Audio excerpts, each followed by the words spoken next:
Alors, shalom à tous. Alors, je souhaite déjà la bienvenue à tous et particulièrement aux nouveaux abonnés. Alors, nous sommes le samedi 28 décembre 2024.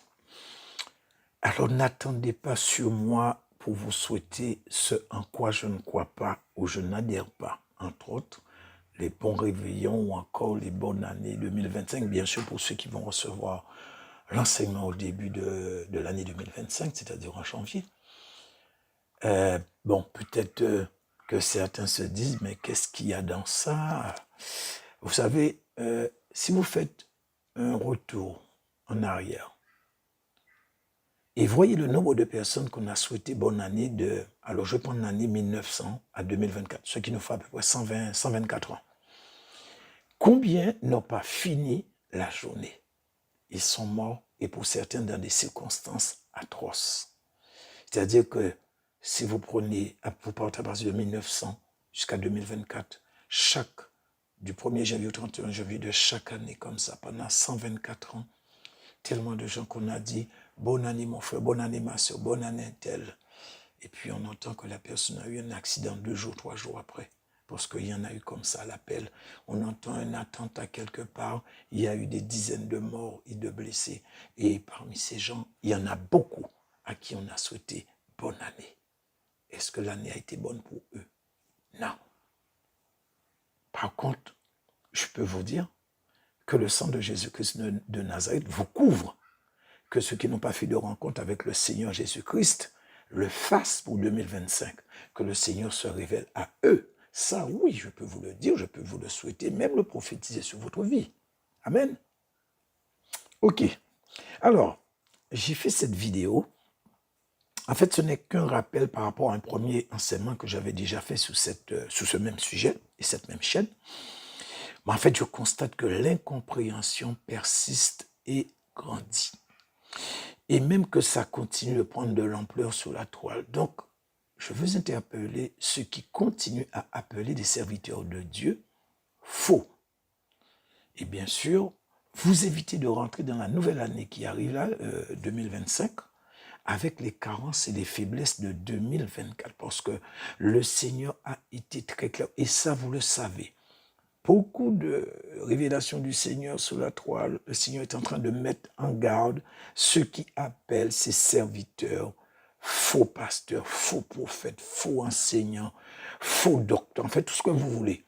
Le Seigneur met en garde. Le Seigneur est en train d'interpeller.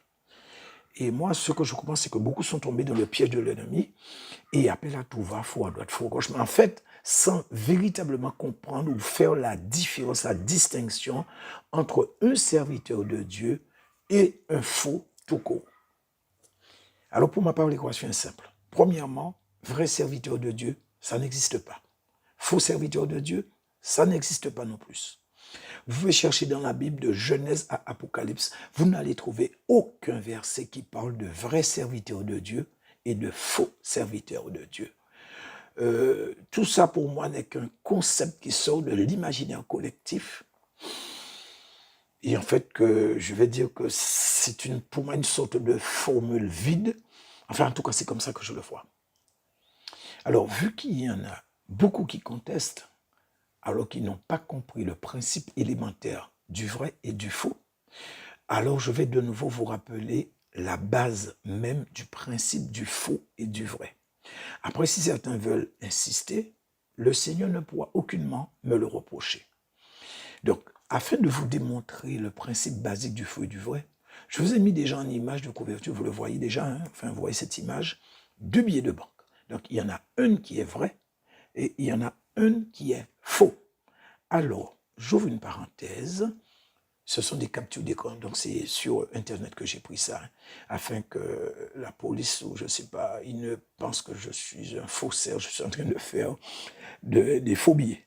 Non, c'est sur Internet que je l'ai pris. Et donc, par rapport à ces 2 billets, vous avez vu la question qui les accompagne. Un vrai billet de banque peut-il devenir faux?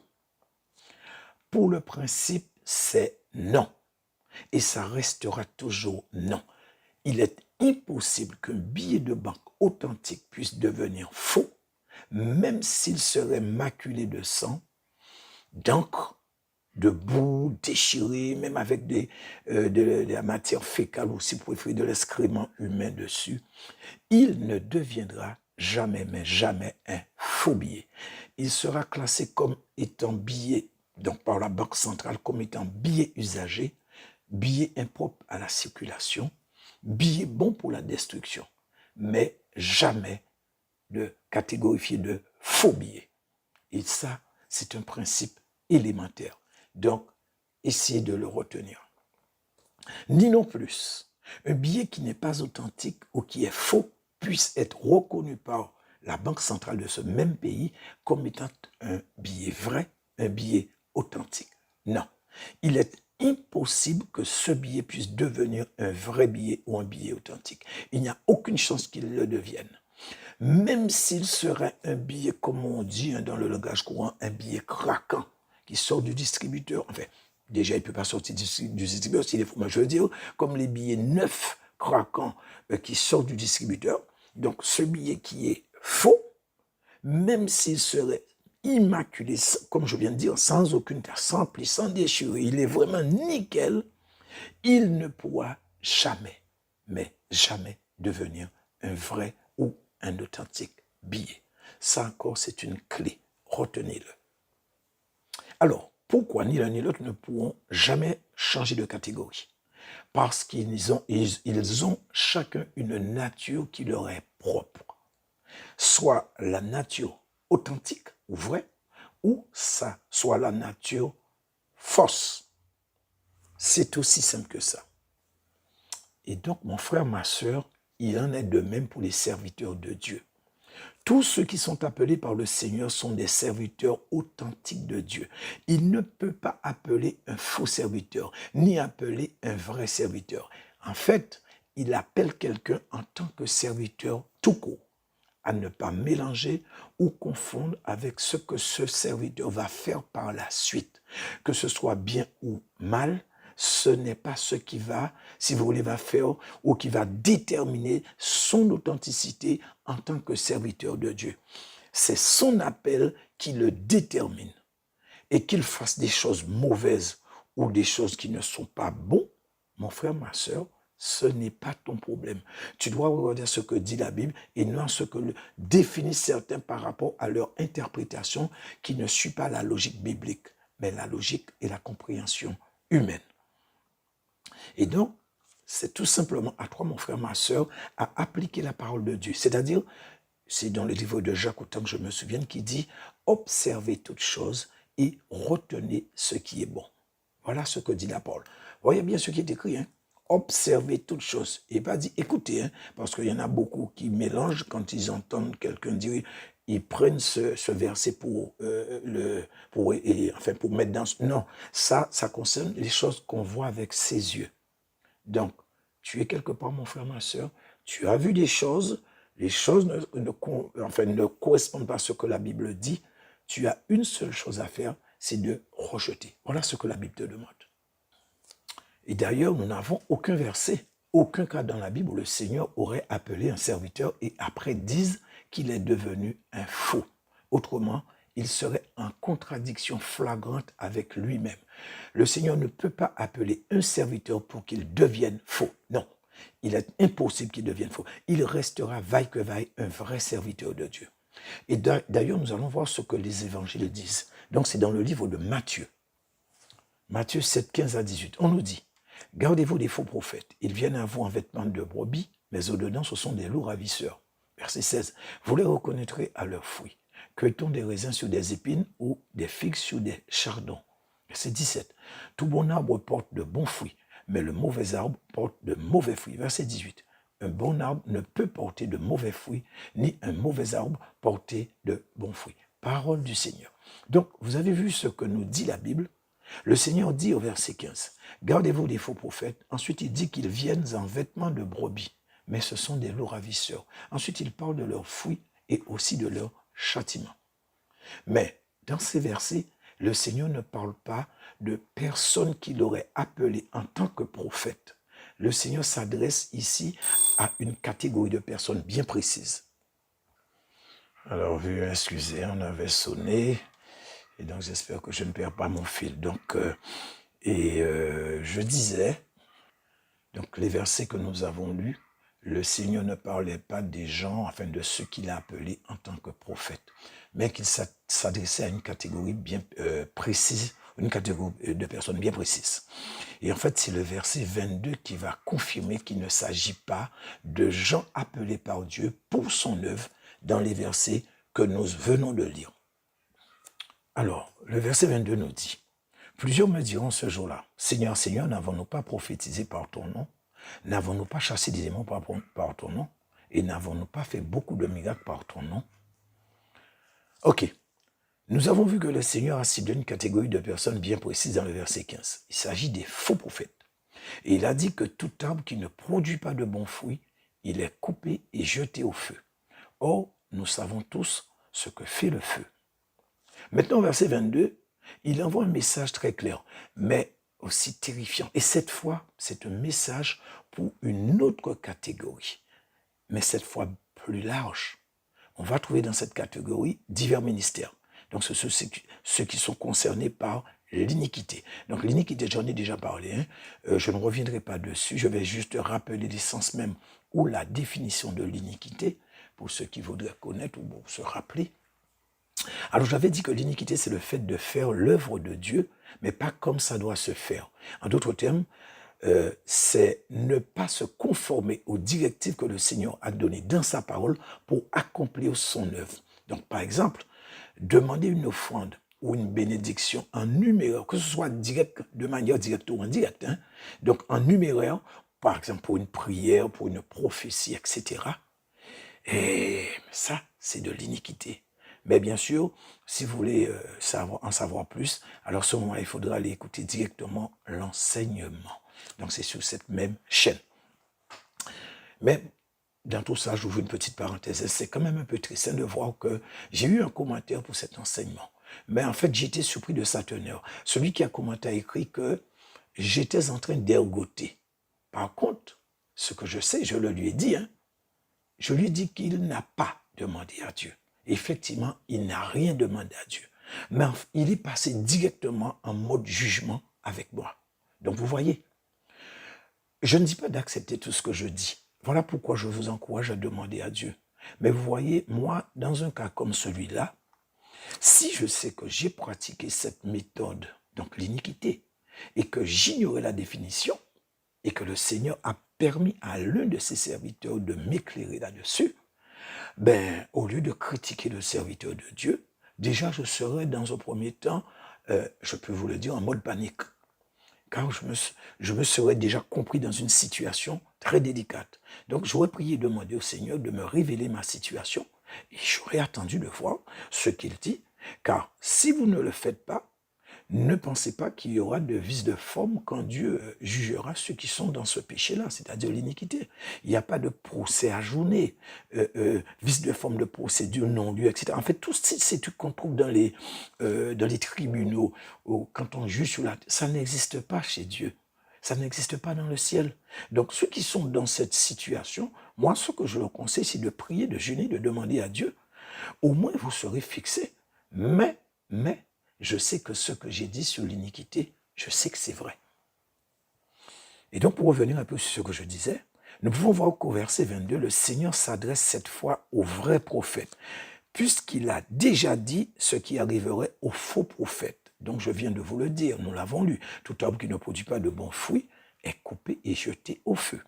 Et là, il revient encore sur ceux qui prophétisent. Donc, il parle maintenant du vrai prophète. Et c'est ce qui permet de nuancer les deux, les départager, donc c'est-à-dire le faux du vrai. Là, il ne parle pas de faux prophètes qui sont dans l'iniquité. Il parle de ceux qui sont dans l'iniquité, qui prophétisent les prophètes. Alors que nous avons vu qu'il a parlé clairement de faux prophètes. Donc, mon frère, ma soeur, vous voyez, ça nuance. Et donc ensuite, il a parlé d'autres catégories de personnes. Alors il dit, n'avons-nous pas, donc ces gens diront, n'avons-nous pas fait des miracles? Et là sont concernés tous ceux qui œuvrent pour produire par le Saint-Esprit des miracles. Alors que ce soit la guérison, les prodiges, etc. Dès lors qu'ils ne le font pas comme ça devait être fait, alors ils sont de facto sous le coup de l'iniquité. Par conséquent, il y a un jugement qui pèse sur la tête de toutes ces personnes. Et donc, nous allons revenir encore sur Matthieu. C'est toujours le même chapitre, mais cette fois-ci, nous revenons sur les versets 15 à 18 que nous avons lus.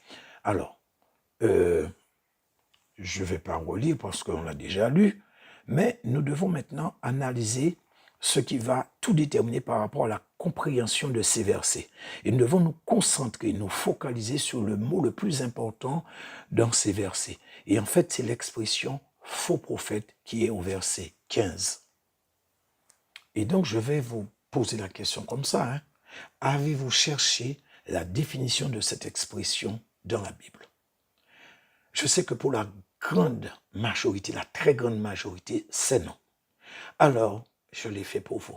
Et je vais vous la donner et vous l'expliquer du même coup. Alors, soyez très attentifs, frères et sœurs. Faux prophète vient du grec, désolé pour la prononciation, siou doprophites. Donc, pour ceux qui veulent chercher, P-S-Y-O-O-D-O-P-R-O-F-A-Y-T-A-C-E, qui veut dire en français pseudo-prophète. Et voilà le plus important, la définition de ce mot.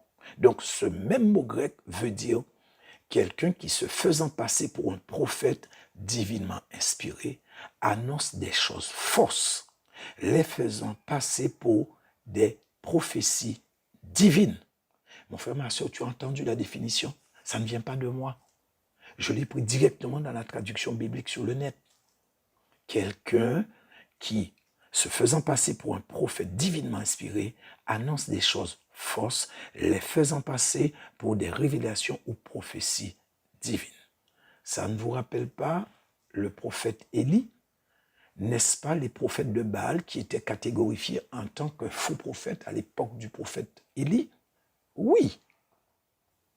Et là, nous sommes dans le même cas. Il y avait les faux prophètes de Baal, il y avait le prophète Élie qui est un serviteur de Dieu. Là encore, dans ces versets, nous sommes logés encore là. C'est la même chose. Dans un premier temps, le Seigneur a parlé de faux prophètes. Et après, au verset 22, nous avons vu, là maintenant, il a parlé de celui qui est vrai, qui est l'authentique. Et donc, ce que vous devez comprendre, je ne sais plus si je vous l'ai déjà dit, c'est qu'à l'origine, cet individu qui est catégorifié de faux prophète n'est pas prophète. Il n'a pas été appelé par Dieu pour le ministère prophétique. C'est quelqu'un qui s'est autoproclamé prophète, qui a décidé de son propre chef qu'il est prophète et qui donne des prophéties mensongères. Voilà la définition de faux prophète selon la Bible. Alors mon frère, ma soeur, nous pouvons comprendre que la définition de faux prophète n'a jamais mentionné un serviteur de Dieu qui donne de fausses prophéties ou quelqu'un que Dieu a appelé et qui donne de fausses prophéties. Et en fait, ce qui va sceller tout ce que je vous ai dit concernant cette histoire de faux prophète de Dieu. Je vous l'ai dit et je vous le redis, ça n'existe pas. Les faux serviteurs de Dieu, ça n'existe pas non plus. Alors maintenant, ce que je pourrais poser comme question, pourquoi appeler des serviteurs de Dieu faux? Parce que c'est valable pour tous les serviteurs de Dieu. J'ai vu avec vous que ce soit enseignant, faux docteur, faux pasteur, etc. Nous pouvons voir que tout se passe à la casserole avec ceux qui ont la langue qui est un petit peu trop pendante. Targuer les serviteurs de Dieu, les vrais, les authentiques, de faux. Souvenez-vous du billet qui est vrai, mais qui a été taché, etc., et qui ne peut devenir faux. En revanche, un serviteur que Dieu a appelé et qui sort du ministère pour lequel il a été appelé et s'engage dans un autre ministère, par exemple, il est pasteur, il s'autoproclame ou on le nomme par exemple prophète. Il est un faux prophète parce qu'il n'est pas à sa place, il n'est pas dans son ministère. Le Saint-Esprit ne l'a pas appelé en tant que prophète, il l'a appelé en tant que pasteur. À ce moment-là, il est un faux prophète. Mais il n'est pas un faux serviteur. Seulement dans le ministère qui n'est pas son ministère qu'il devient faux. Ce qui nous permet de bien cibler tous ceux qui sont concernés. Et donc, je vais ajouter, il faut faire très attention. Si le Saint-Esprit t'a appelé à un ministère et qu'on te propose un autre ministère, tu dois prier et attendre une réponse. Ou même qu'on te propose pas, qu'on te nomme à un autre ministère, tu dois prier et attendre une réponse très claire du Seigneur. Ce n'est pas un truc approximatif, hein? Et ce n'est pas parce que, je ne sais pas moi, que quelque chose va coïncider avec une chose peut-être qui serait venue à ta pensée ou à tes pensées. Tu ne sais pas si c'est l'ennemi qui l'a envoyé et que tu vas essayer de faire coïncider pour dire, tiens, c'est la réponse du Seigneur, donc effectivement, eh bien, je suis devenu prophète. Non, mon frère, non, ma soeur, hein, tu vas avoir de gros problèmes, ça je te le dis. Et donc voilà aussi pourquoi il faut faire très attention. Ce n'est pas parce que le serviteur de Dieu qui est prophète donne une prophétie qui ne s'accomplit pas qu'il faut le taxer de faux. Parce que ce qu'il va donner rentre dans la catégorie que je qualifie, que j'appelle prophéties qui ne sont pas figées. C'est-à-dire qui ne sont pas dans la Bible. Ou comme le Seigneur a dit, pour utiliser une expression à lui, eh bien, des prophéties ou révélations qui sont négociables.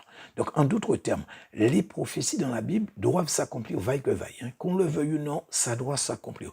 Mais celles qui sont données à ces serviteurs au fil des années sont des prophéties conditionnelles. Par exemple, quand il y a repentance ou prière, ça peut annuler, reporter ou l'intensité de ce qui devait être fait peut être revue à la baisse par le Seigneur. Alors, quoi que vous ayez compris, mais je vais vous donner un exemple quand même. Alors, Dieu annonce qu'il y aura des attentats en Allemagne en 2025. Alors, j'ai pris cet exemple-là parce qu'effectivement, ça a été annoncé par les prophètes. Hein. Donc, le prophète annonce que Dieu lui dit, c'est ce qu'il va y avoir pour l'année 2025. Nous sommes en fin 2024, donc 2025 est à venir. Alors, les chrétiens qui habitent en Allemagne et qui ont entendu, les autres chrétiens qui n'habitent pas en Allemagne, mais qui ont des proches en Allemagne, des frères et des sœurs de sang, ou des frères et des frères et des sœurs par la foi, pardon, parce que j'ai dit déjà dans le sang, par le sang, donc dans la foi, qu'est-ce qu'ils vont faire? Eh bien, ils vont prier. Ils vont prier, ils vont implorer la grâce, la compassion de Dieu à cause de leurs frères et sœurs de sang ou de par la foi. Et à cause des innocents, etc., des enfants, tout ça. Et qu'est-ce qu'il va? Dieu va faire grâce. Résultat, soit il n'y en aura pas du tout, soit beaucoup moins que ce qui était prévu, et aussi le nombre de morts sera revu à la baisse à cause des prières, ou peut-être ça peut être à cause de la repentance des chrétiens de l'Allemagne, parce que s'il y a jugement, le plus souvent, c'est l'Église qui est concernée. Et dans tout ça, nous arrivons en 2026, donc nous avons passé l'année 2025, nous sommes en 2026. Et voilà qu'il y en a eu, on va dire, à peine 2 attentats pour l'année entière 2025.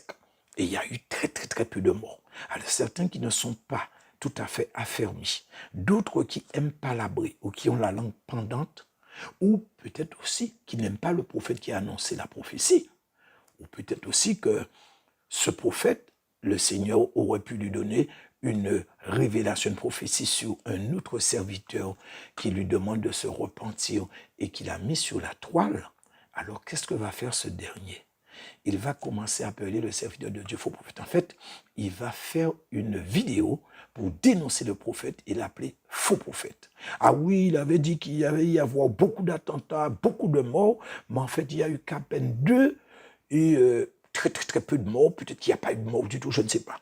Et à ce moment-là, on va balancer qu'il est faux. C'est un faux prophète. Vous comprenez, frères et sœurs? Nous devons grandir. Mais toujours est-il, en faisant ça, nous prenons, en tout cas ceux qui le font, prennent de très grands risques. Maintenant, de l'autre côté, Dieu parle effectivement de ses serviteurs qu'il a appelés et qui sont partis de travers, qui ont parti avec l'ennemi, qui font payer les prières, les prophéties, etc. Ce sont des serviteurs de Dieu qui se sont juste égarés. Mais ils sont d'authentiques serviteurs de Dieu. Ils sont vrais, mais simplement, ils se sont écartés. Donc, l'ennemi pourra leur donner de fausses prophéties, mais ce n'est pas ce qui va faire d'eux des faux. C'est simplement, comme j'ai dit, ils se sont écartés. Et comme le dit Dieu lui-même, ils sont tombés et je suis Dieu, j'ai le pouvoir de les relever. Parce que, comprenez, frères et sœurs, si certains ne tombent pas, comment s'accomplira le verset ou la parole de Dieu qui dit qu'il a le pouvoir de relever le serviteur qui est tombé? N'est-ce pas quand quelqu'un qui tombe ou qui a besoin qu'on le relève, n'est-ce pas ce que dit Dieu dans sa parole? Alors Dieu te demande pourquoi justifie son serviteur, le serviteur d'autrui. Est-ce que c'est toi qui l'as établi? Non. Dieu n'est pas en contradiction avec lui-même. Sinon, à quel moment tu pourras juger son serviteur, et pour que justement tu tombes à ce moment sous le coup du jugement et également accomplir la prophétie de celui qui juge le serviteur d'autrui. N'est-ce pas quand il est tombé? C'est-à-dire quand il tombe ou est tombé, ou encore quand il se détourne, ou quand il s'est détourné, et que toi, en bon juge, tu viens pour le juger. C'est pourquoi le Seigneur dit qu'il a le pouvoir de le relever. Autrement, il n'existerait pas de serviteur authentique si aucun ne devait s'écarter. Et faisant ainsi de Dieu un menteur, mon frère, ma soeur, en revanche, s'il se détourne, ce sont ses œuvres qui deviendront force, mais pas lui. Le Seigneur n'a jamais non plus parlé d'anciens faux prophètes ou d'anciens faux serviteurs, ni non plus d'anciens loups. On n'a pas ces versets. Le Seigneur ne dit à aucun moment qu'ils sont devenus faux. Les faux le sont depuis le départ. Et nous l'avons vu dans les versets 15 à 18. Et aussi, nous avons eu le cas des billets de banque. Je vous l'ai bien expliqué. Et donc, si vous prenez le temps, vous relisez Matthieu, ce que nous avons fait, Matthieu 7, 15 à 18, je crois, et le verset 22. Relisez, priez, demandez au Seigneur, demandez au Saint-Esprit. Vous allez voir. Donc voilà ce que je voulais partager avec vous, frères et sœurs, et j'espère que ces paroles pourront vous aider à faire la différence, de peur que vous ne tombiez sous le coup d'un jugement en 2025. L'Église est rentrée sous la période de jugement. Le Seigneur avertit, je vous l'ai dit au début, et je vous ai aussi dit depuis décembre 2023, je vous avais parlé de cette période que nous allions rentrer dedans. Nous allions rentrer dans la période du jugement de l'Église. Je vous ai averti depuis longtemps à l'avance. Et le Seigneur est en train de multiplier les prophéties concernant le jugement de l'Église pour 2025. Mais si certains veulent être téméraires, je préfère quand même le déconseiller. Désormais, je sais qu'il est déjà... je ne vais pas dire qu'il est trop tard pour faire, mais c'est limite, je vais dire, pour faire des écarts volontairement. Alors mon frère, ma soeur, ce que je peux te souhaiter, c'est de te sauver. Et si tu veux aider d'autres aussi à se sauver pour qu'ils ne tombent pas en 2025, alors partage cet enseignement. Et donc, soyez et restez bénis au nom de Jésus-Christ de Nazareth. Et bien sûr, comme je viens de le dire, si vous voulez partager, faites-le. Si vous voulez mettre un pouce en l'air, faites-le. Ceux qui veulent s'abonner, faites-le. Amen.